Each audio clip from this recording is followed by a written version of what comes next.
Hello learners, this is me Archana. I hope you all doing very well. So अभी तक मैंने total 3 session लिए हैं। उन 3 सेशन में आपको मैंने 130 क्वेश्चन कवर कराए हैं। सो आज जो हम है 130 क्वेश्चन से लेकर के 150 क्वेश्चन तक कवर करेंगे विच मीन्स टोटल 20 क्वेश्चन को कवर करेंगे विद डिटेल एक्सप्लेनेशन। सो कल हमने जो क्वेश्चन किया था वो था 130 नंबर, जिसमें था निम्न में से किस खाद्य पदार्थ की उपस्थिति से अस्थाई फोम का निर्माण किया जाता है? स्टार्च, मार्जिन, शहद एंड जेलेटिन। तो स्टार्च आप सभी को पता ही होगा कि ये स्टार्च जो होता है ये कॉम्प्लेक्स कार्बोहाइड्रेट होता है। शहद हमारा नेचुरल सोर्स है। हमें बेसिकली ये शहद जो है इसमें अधिक मात्रा में फ्रुक्टोज होता है। और मार्जिन को कल मैंने आपको बताई था, जो मार्जिन होती है वो बटर से कैसे डिफरेंट होती है, और इसमें बेसिकली जो है एचडीएल, इसमें अधिक मात्रा में एचडीएल होता है। हाई डेंसिटी लिपोप्रोटीन होती है जो गुड कोलेस्ट्रॉल होता है, और आप किसी हार्ट पेशेंट को इजिली इसको दे सकते हैं, इससे रिलेटेड कोई प्रॉब्लम क्रिएट नहीं होता। जेलेटिन, आपका जेलेटिन को मैं आपको डिटेल में डिस्क्राइब करूंगी, तो इसका जो करेक्ट आंसर होगा that is the 4 number gelatin.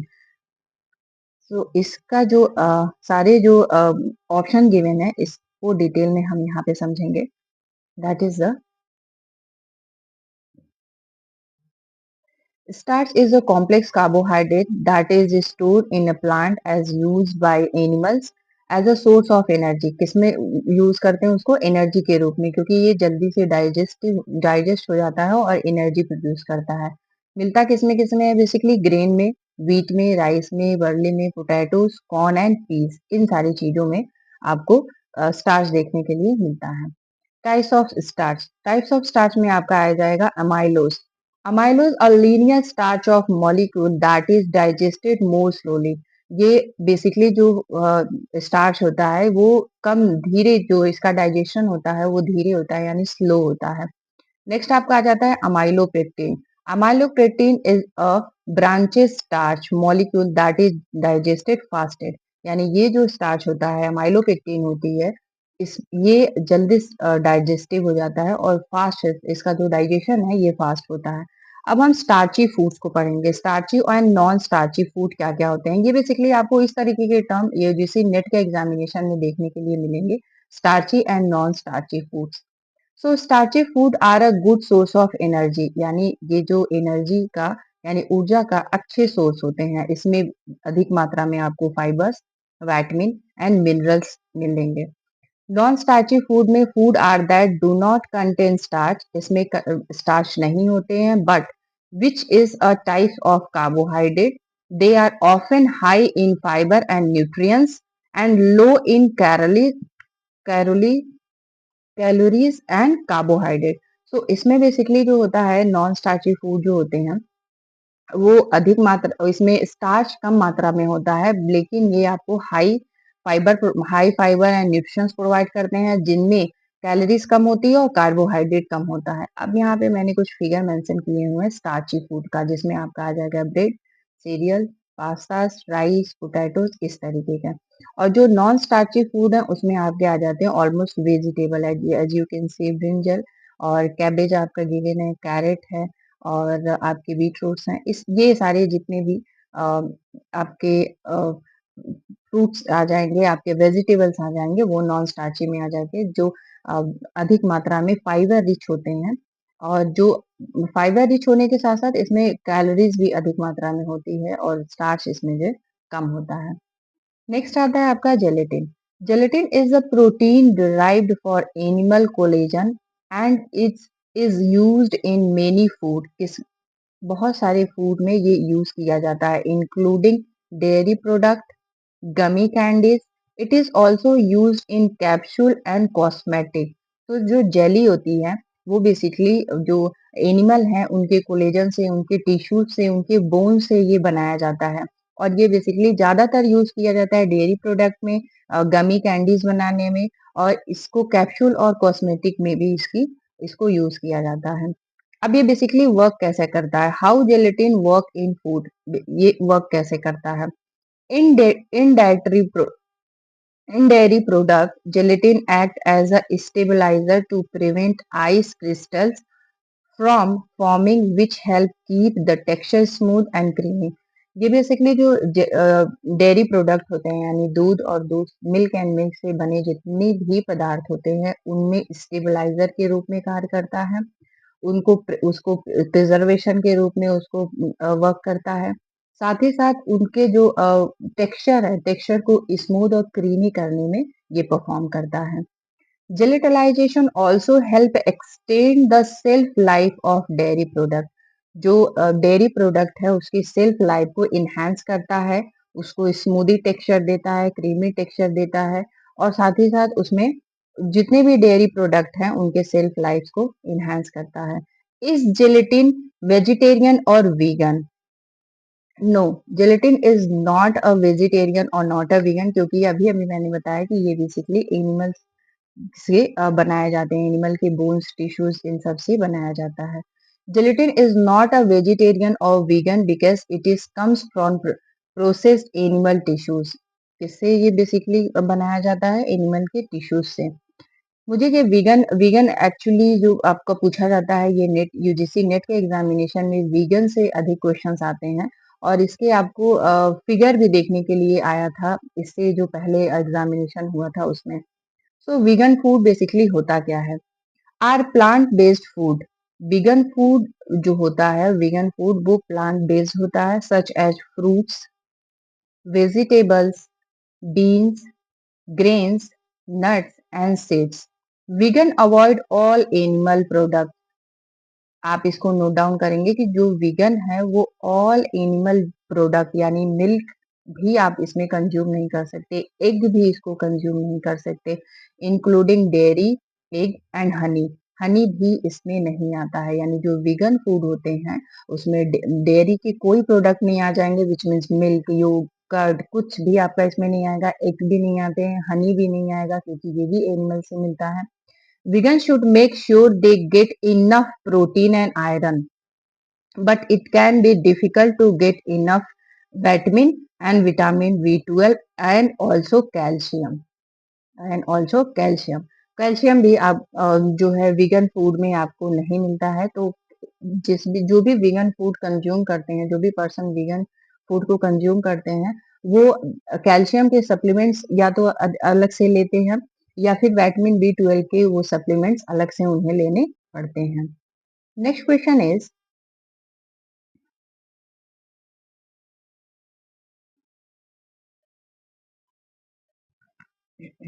Browning of bread on toasting is a classic example of caramelization, dextrinization, fermentation and gelatinization।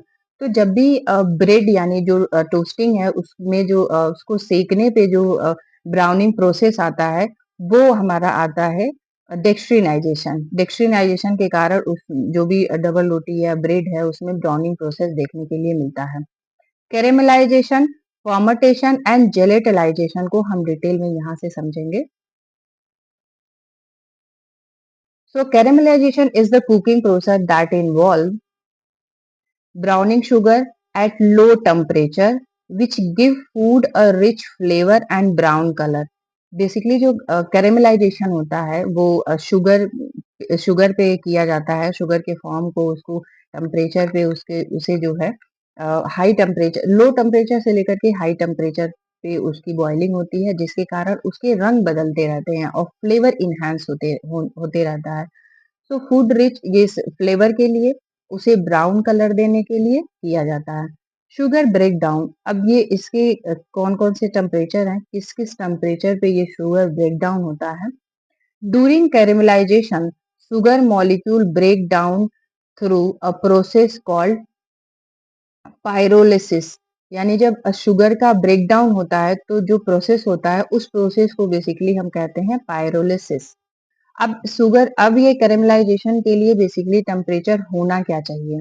So caramelization being at around 320 degree Fahrenheit for sugar यानी sucrose, fructose which is found in the fruit and vegetable. जैसा मैंने आपको इससे पहले भी बताया कि जो फ्रुक्टोज होते हैं वो फल फ्रूट्स में और वेजिटेबल से आपको मिलते हैं। Caramelization at a lower temperature around 230 degree Fahrenheit.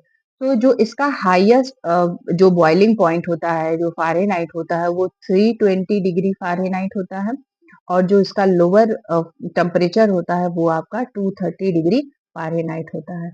सो मैंने उससे रिलेटेड यहाँ पे फिगर भी मेंशन किए हुए हैं। तो you can C 160 degree Celsius पे बिल्कुल जो ये शुगर है, वो ट्रांसपेरेंट फॉर्म में है। 168 डिग्री सेल्सियस में थोड़े से इसमें डॉट्स आपको ब्राउनिंग डॉट्स देखने के लिए मिलेंगे। 173 में थोड़े अधिक हैं। 180 में आपके छोटे-छोटे बबल्स की तरह देखने के लिए मिल रहा है एंड 185 डिग्री सेल्सियस में जो है कैरेमलाइजेशन हो चुका है, यानी ये पूरी तरीके से ब्राउनिंग प्रोसेस इसमें आ चुका है। नेक्स्ट उसमें गिवन था आपका ऑप्शन डेक्सट्रिनाइजेशन, जो बेसिकली ब्रेड पे किया जाता है।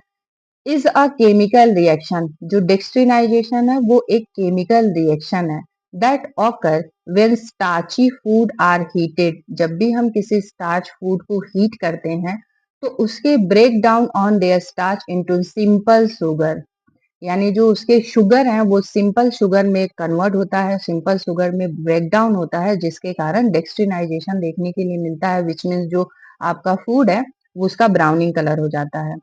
Called dextrine, this process change the color, flavor and texture of food.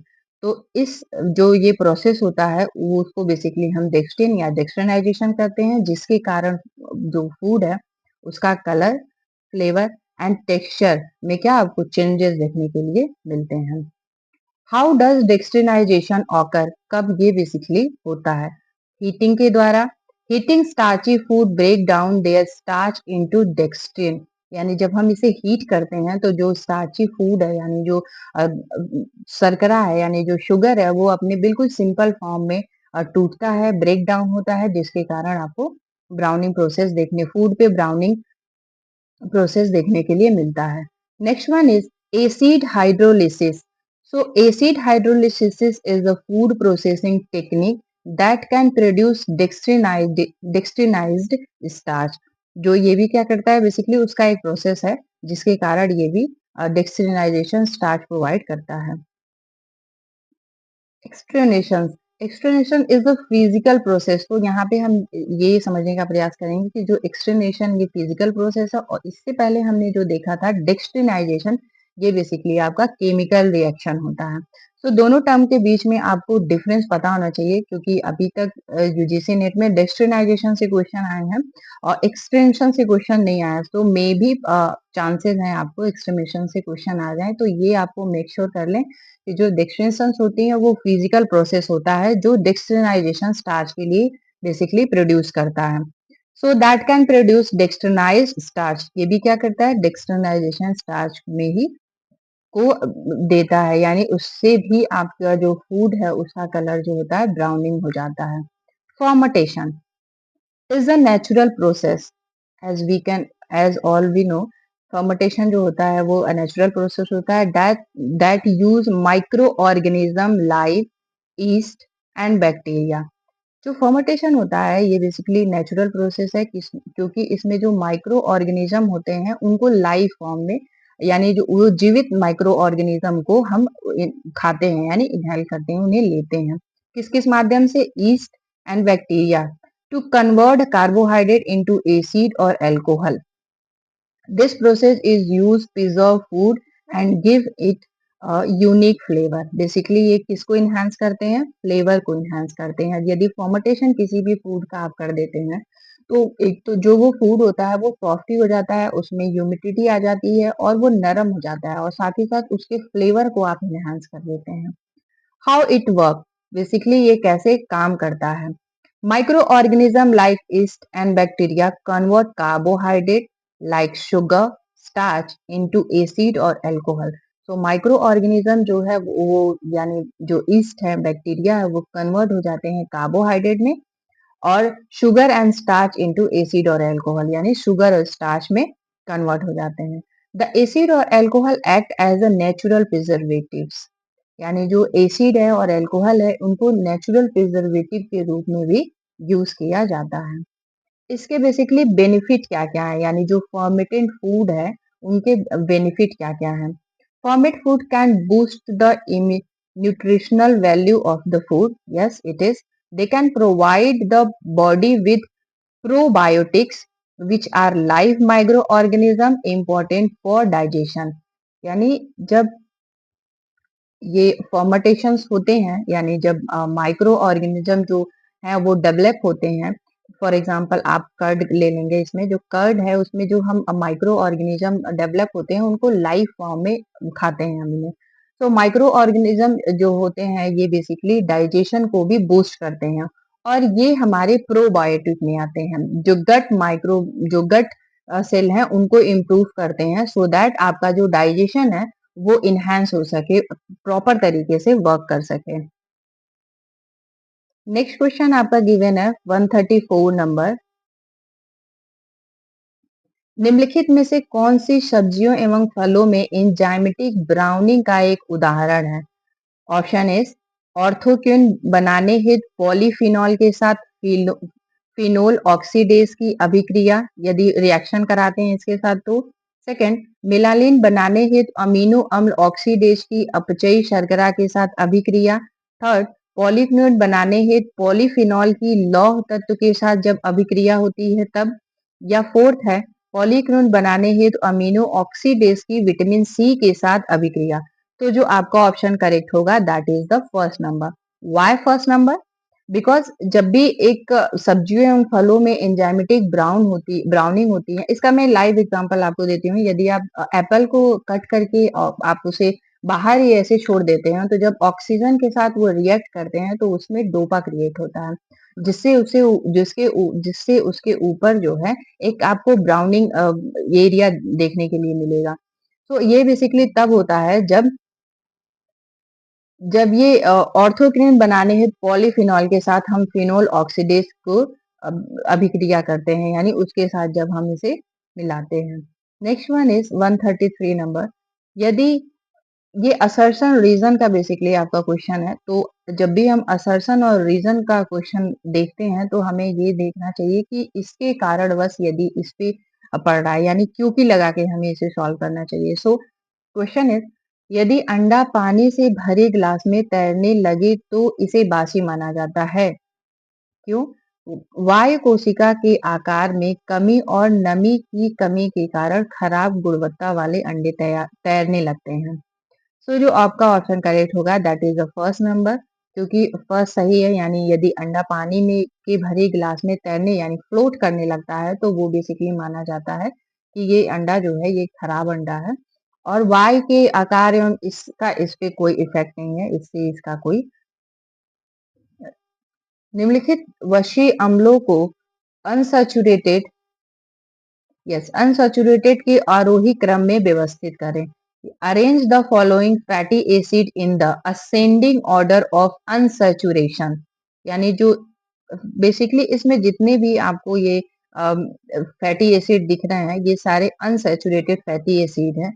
जैसे आपका लेलोनिक एसिड हुआ, ओलिक एसिड हुआ, लिनोलेइक एसिड हुआ एंड आर्किडेनिक हुआ। तो इसे हमें अरेंज करना है असेंडिंग ऑर्डर में। सो जो आपका ऑप्शन करेक्ट होगा that is the second number. Why second number? क्योंकि जो फर्स्ट नंबर पे आता है वो है हमारा oleic acid which means oleic अम्ल। सेकेंड नंबर पे आपका आ जाएगा लिनोइक एसिड, थर्ड आ जाएगा आपका लेनोलिक एसिड एंड फोर्थ आ जाएगा इराकीडोनिक एसिड। अब ये जो एसिड हैं यानी जो सैचुरेटेड और अनसैचुरेटेड एसिड हैं इनको मैंने डिटेल में यहाँ पे डिस्क्राइब किया हुआ है। सो आप पहले तो हम समझेंगे कि फैटी एसिड बेसिकली होते क्या हैं। So fatty acid, a carboxyl acid with an aliphatic chain that can be starched on unsaturated fatty acid. Sorry, saturated or unsaturated fatty acid are important for human health and can influence disease risk. So basically जो ये fatty acid होते हैं ये saturated और unsaturated दो form में मिलते हैं जो ह्यूमन हेल्थ के लिए जरूरी होते हैं। इसमें आपका पहले मैंने इसको डिस्क्राइब किया लेंथ वाइज जो फैटी एसिड होते हैं उसमें आपके कौन कौन से फैटी एसिड आ जाते हैं। तो फर्स्ट आपका आता है short chain fatty acid which means SCFA gas.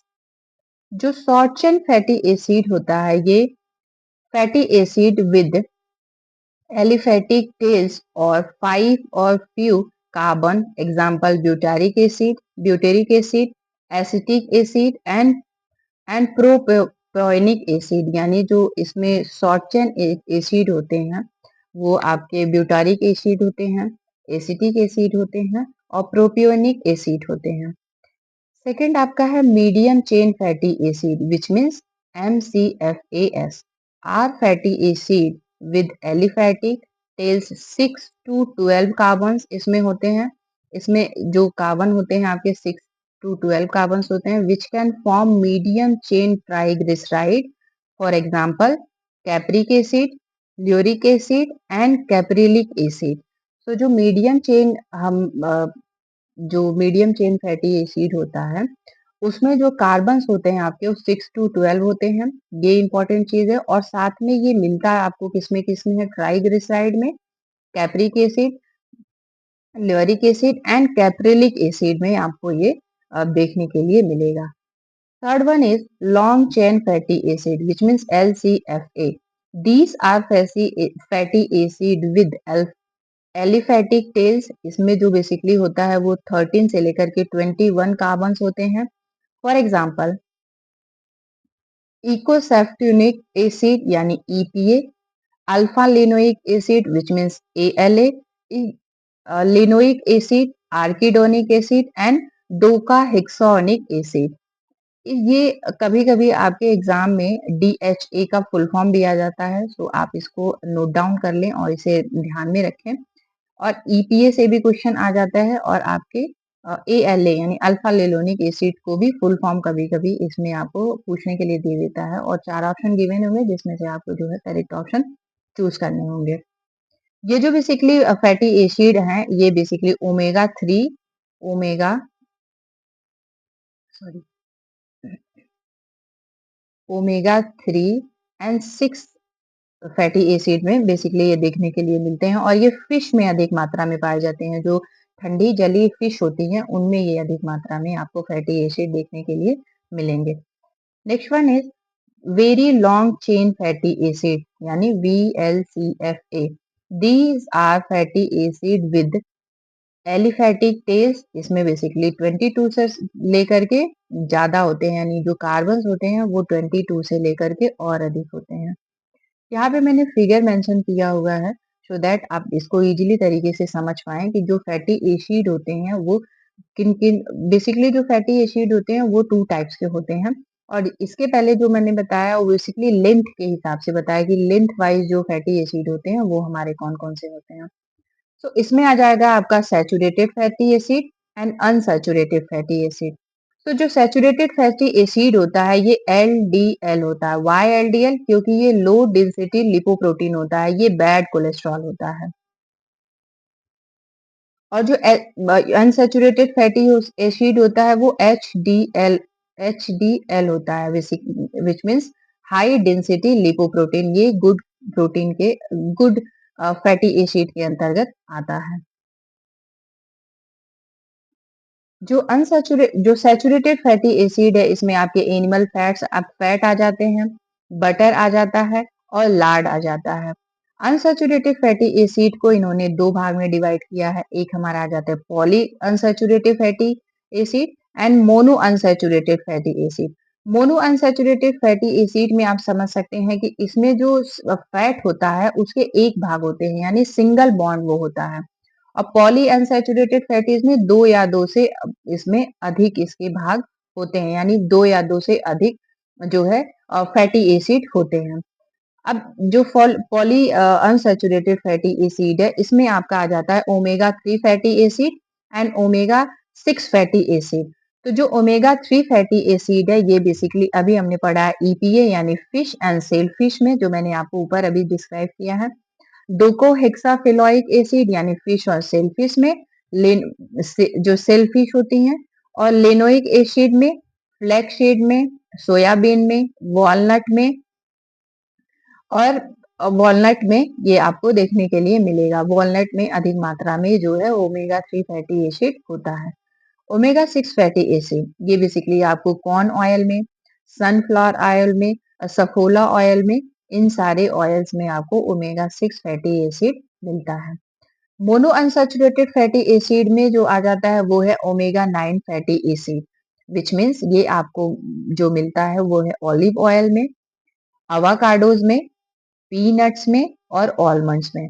तो आप ये मेक श्योर करके जाएं कि जो फैटी एसिड है, इससे यूजीसी नेट में कई सारे क्वेश्चन बनते हैं, आपको मैच द फॉलोइंग में भी देखने के लिए मिलेंगे। आपको 4 ऑप्शन 6 ऑप्शन में से करेक्ट करने के लिए भी आ जाते हैं और साथ ही साथ सिक्वेंसली अरेंज करने के लिए भी आते हैं। तो आप जो है फैटी एसिड जितना है उसको विच मीन्स आपको saturated, unsaturated, omega 3 fatty acid, omega 6 fatty acid and 9 सबको मेक श्योर कर लें कि ये बेसिकली किसके अंतर्गत आते हैं। तो आप ये ध्यान रखें कि जो ओमेगा 3 फैटी एसिड और ओमेगा 6 फैटी एसिड है वो पॉली अनसैचुरेटेड फैटी अंतर्गत अनसैचुरेटेड फैटी एसिड में आता है, और जो ओमेगा 9 फैटी एसिड है वो मोनो अनसैचुरेटेड फैटी एसिड, यानी ये सिंगल जो फैट होते हैं इसमें सिंगल फैटी एसिड होता है। नेक्स्ट क्वेश्चन गिवन है, निम्नलिखित में से कौन से खाद्य पदार्थ में ओमेगा 3 वसी अम्ल के अच्छे स्रोत होते हैं? ऑप्शन गिवन है आपका walnut, egg, butter and fish. तो आपका ऑप्शन जो करेक्ट होगा that is the B, sorry walnut, क्योंकि अभी अभी हमने कवर किया है वॉलनट, और आपका आ जाएगा फिश। इन दोनों में ही जो है ओमेगा 3 फैटी एसिड की अच्छी मात्रा मिलती है। Next question is high temperature short time, which means HTST, method of milk pasteurization is carried out at कितना? मिल्क के पॉस्चराइजेशन, मिल्क में जो है पॉस्चराइजेशन क्रिया किया प्रोसेस किया जाता है ताकि मिल्क को जो है लंबे समय तक उसको स्टेबिलिटी बनाए रखी जाए और मिल्क का जो फ्लेवर और उसके टेक्सचर में कोई परिवर्तन ना आए, इसलिए उसका पॉस्चराइजेशन किया जाता है। तो ऑप्शन आपका गिवन है 100 डिग्री फॉर 1 सेकेंड, जो आपका करेक्ट नहीं होगा। 63 degree Celsius for 30 minute, that is not. 89 degree Celsius for 10 second के लिए नहीं, जो आपका ऑप्शन करेक्ट होगा that is 72 degree Celsius for 15 second के लिए। तो जो हाई टेम्परेचर पे पॉस्चराइजेशन किया जाता है उसमें मिल्क को 72 डिग्री सेल्सियस से ले 72 डिग्री सेल्सियस में केवल 15 सेकेंड के लिए रखा जाता है।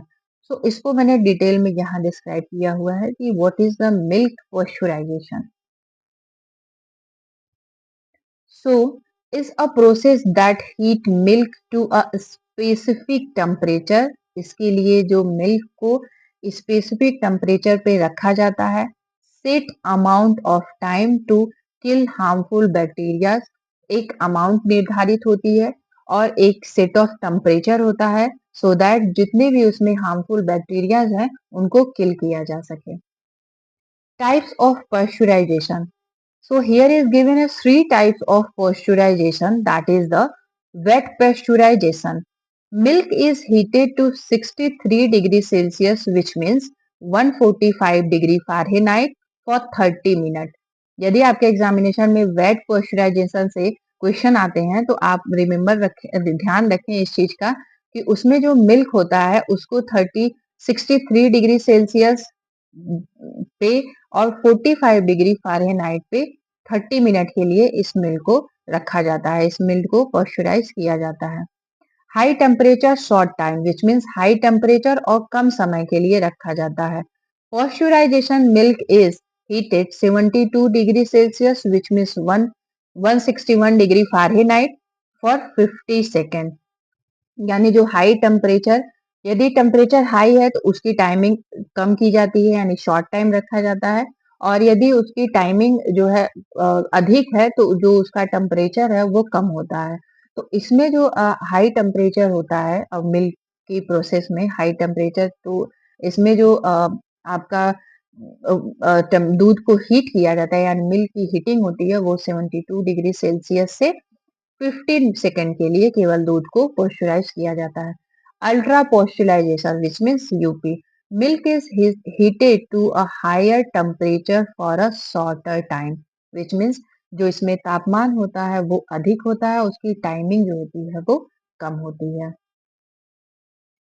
Next question is fat and SNF. SNF which means solid not fat. Content for single tone milk. कितना होना चाहिए आपका जो सिंगल टोन मिल्क है उसके द्वारा।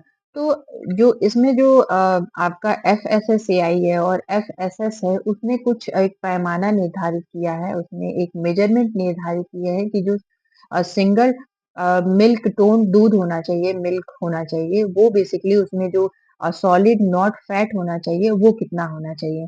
जो ऑप्शन गिवन है आपका 3% fat and 8.5% SNF, second 1.5% fat and 9% SNF, 4.5% आपका फैट होना चाहिए और 8.5% आपका SNF होना चाहिए, 3.0% फैट होनी चाहिए और 8.0% आपका सॉलिड नॉट फैट होना चाहिए। तो जो आपका ऑप्शन करेक्ट होगा that is the first number, यानी 3% फैट एंड 8.5% आपके सॉलिड नॉट फैट होना चाहिए। तो मैंने इसको यहाँ पे डिटेल में बताया है कि बेसिकली एसएनएफ होता क्या है।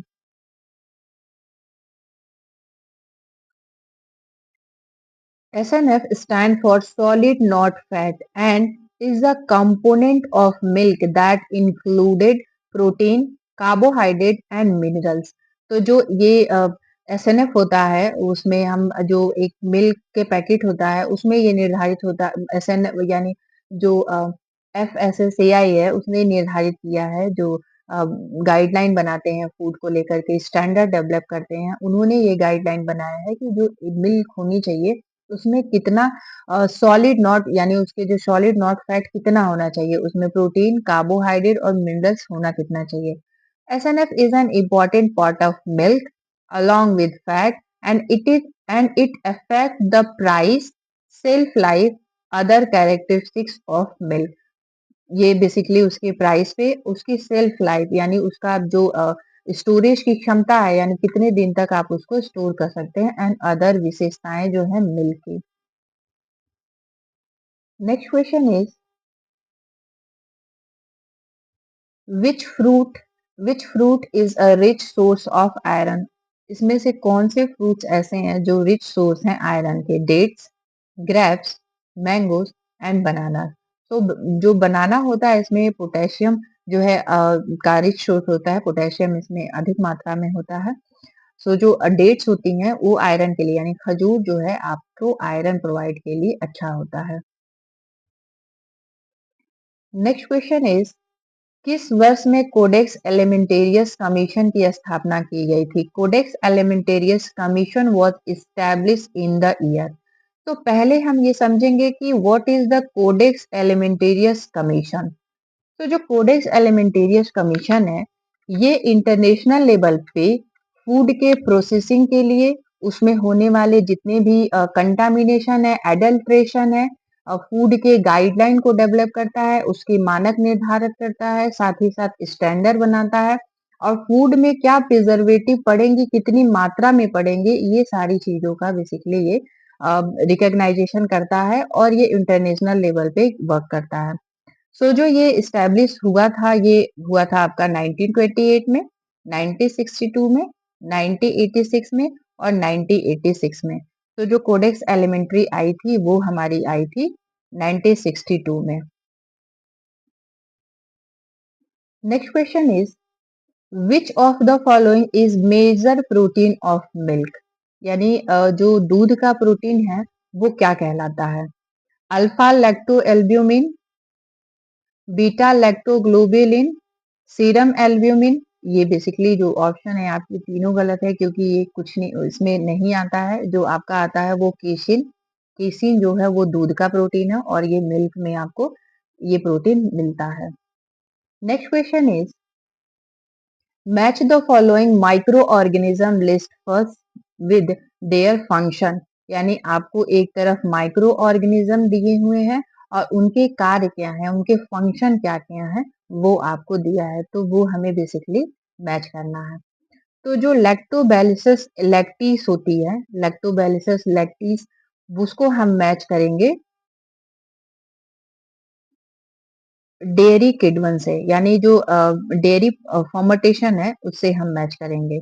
यानी जो लैक्टोबैसिलस है उसको हम डेयरी प्रोडक्ट से मैच करेंगे और ईस्ट को हम मैच करेंगे बियर एवं ब्रेड के लिए, क्योंकि जो ईस्ट और मोल्ड होते हैं वो बियर और ब्रेड में ही आते हैं। इसी की वजह से उसमें जो है ब्राउनिंग प्रोसेस जो अभी हमने ऊपर सब सेकंड नंबर क्वेश्चन जो था 132 नंबर क्वेश्चन में कवर किया है। मोल्ड बेसिकली जो होता है वो रिपनिंग चीज के लिए यूज किया जाता है, और पेडी और कोकोस इस एसपी जो होता है उसको हम यूज करते हैं मीट के फॉर्मेटेशन में, यानी मीट के फॉर्मेटेशन में ये यूज होते हैं। Next question is HACCP. So HACCP में उत्पादन लाइन में ऐसा कौन सा बिंदु है जहां स्वच्छता के जोखिम को नियंत्रित किया जा सकता है? Which means in hackup, which is the point in the production line where risk to hygiene may be put under control. तो फर्स्ट ऑफ ऑल हम जानेंगे कि हैकअप क्या है। सो हैकअप है hazard analysis critical control point, यानी ये जितने भी फूड में या फूड के मैन्युफैक्चरिंग से लेकर के फूड के एक्सपोर्ट तक जितने भी उसमें कंटामिनेशन या एडल्ट्रेशन होते हैं या रिस्क को असेसमेंट करना होता है, तो यहाँ पे ये जो हैकअप है वो वर्क करता है। तो इसमें जो आपका ऑप्शन गिवन है critical analysis point, risk assessment point, critical access point, critical control point. तो जो आपका ऑप्शन करेक्ट होगा that is the 4 number critical control point.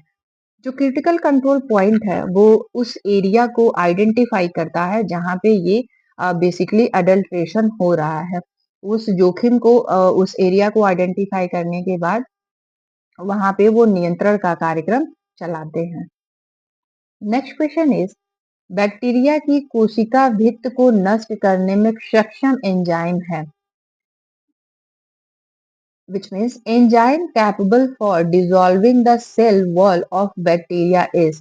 Option आपके गिवन है लाइपेज, एविडिन, लाइजोसोम्स एंड ओवोग्लोब्यूमिन। तो जो आप ओवोग्लोब्यूलिन सॉरी, तो जो आपका ऑप्शन करेक्ट होगा दैट इज द 3 नंबर यानी लाइजोसोम्स। नेक्स्ट क्वेश्चन इज एक खाद्य सेवा प्रतिष्ठान में कौन से अप्रत्यक्ष खर्चे हैं जिसे सीधे खाद्य उत्पादों से नहीं जोड़ा जा सकता है, यानी कौन सा ऐसा इनडायरेक्ट एक्सपेंसेस हैं जो उनमें खाद्य पदार्थ में नहीं हो, मतलब इंक्लूड नहीं किया जाता है। Overhead cost, material cost, employ cost and variable cost. तो जो आपका ऑप्शन करेक्ट होगा that is the overhead cost, यानी जो ऊपर से कोई लागत लग जाती है या फिर कोई इंस्टेंट किसी चीज की जरूरत पड़ जाती है तो उसमें जो ऊपरी लागत है वो आ जाती है। Match the micro organism give in list first with the food borne disease condition list second, यानी एक तरफ आपको जो लिस्ट फर्स्ट है इसमें माइक्रो ऑर्गेनिज्म गिवन है और जो सेकंड लिस्ट गिवन है इसमें आपके आ जाते हैं और फूड बॉर्न डिजीज, यानी इनसे फूड जो है उसमें कौन कौन सी डिजीज होती है बेसिकली। सो जो इसमें साल्मोनेला साल्मोनेला हमारा आ जाएगा, ये बेसिकली ये आपका जो फीवर यानी टाइफाइड, साल्मोनेला जो कॉज करता है वो टाइफाइड से रिलेटेड है, और सीगेला जो है वो बेसिकली पीचिस यानी बैसिलरी डिजीज इसमें आ जाती है, यानी सीगेला जो है वो पीचिस से रिलेटेड है।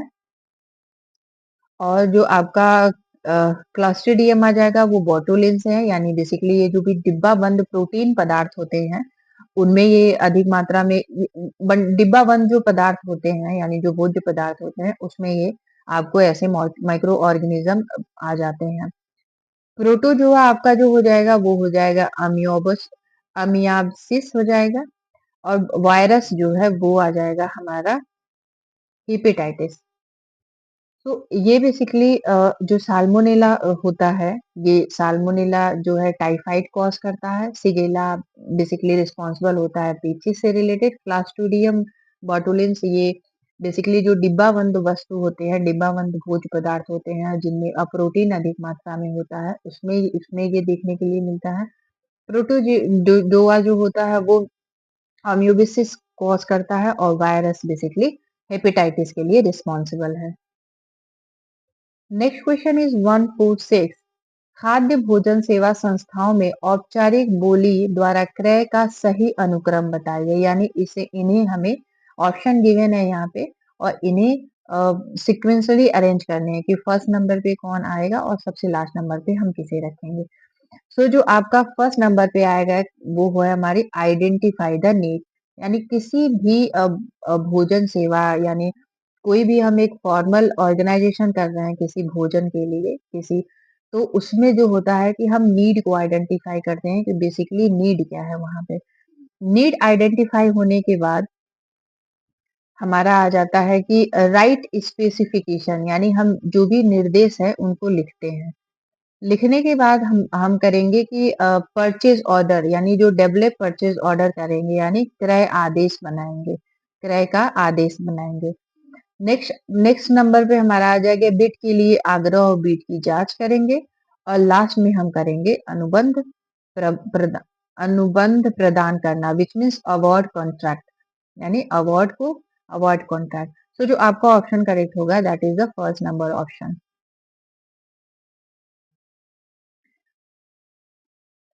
आईसीएमआर और एनआईएन 2024 द्वारा भारतीयों के लिए आहार संबंधी दिशा निर्देशों के अनुसार my plate for the day की सिफारिश है कि प्रतिशत तक सीमित होना चाहिए। कितना प्रतिशत तक सिफारिश है कि प्रतिदिन अनाज सेवन कुल ऊर्जा का कितना प्रतिशत तक सीमित होना चाहिए, यानी जो my plate for the day है उसमें जो एनर्जी है वो, यानी ऊर्जा है वो कितना होना चाहिए एक प्लेट में। सो ये इसमें 60% होना चाहिए, 45% होना चाहिए, 50% होना चाहिए और 70% होना चाहिए। सो जो आपका ऑप्शन करेक्ट होगा दैट इज द 45% होना चाहिए। आपके एक मील यानी एक प्लेट में जो एनर्जी होनी चाहिए, आप उन सीरियल्स पल्सेस से जो आपको एनर्जी मिल रही है या फ्रूट वेजिटेबल से जो मिल रही है वो आपकी 45% होनी चाहिए। नेक्स्ट क्वेश्चन इज यात्रा भोजन सेवाएं निम्नलिखित में से किस खाद्य सेवा शैली से संबंधित है? Formal, informal, vending and semi informal. तो जो आपका ऑप्शन करेक्ट होगा दैट इज द 4 नंबर, यानी सेमी इनफॉर्मल, यानी अर्ध औपचारिक, which mean semi informal. Next question is मनुष्यों में आवश्यक वसा अम्लों की कमी से होता है, क्या होता है? यानी जो fatty acid in human being occur, क्या होती है बेसिकली जो जो वसी अम्ल है उनके कमी से। ऑप्शन गिवन है गाउट, लाई, लाइपेमिया, फिनोडर्मा, स्टेरियोहिया। तो जो आपका ऑप्शन करेक्ट होगा दैट इज द 3 नंबर, यानी फिनोडर्मा। इससे रिलेटेड मैंने डिस्क्रिप्शन यहाँ पे दिया हुआ है कि एसेंशियल और non essential fatty acid basically कौन कौन से होते हैं। तो जो एसेंशियल फैटी एसिड होते हैं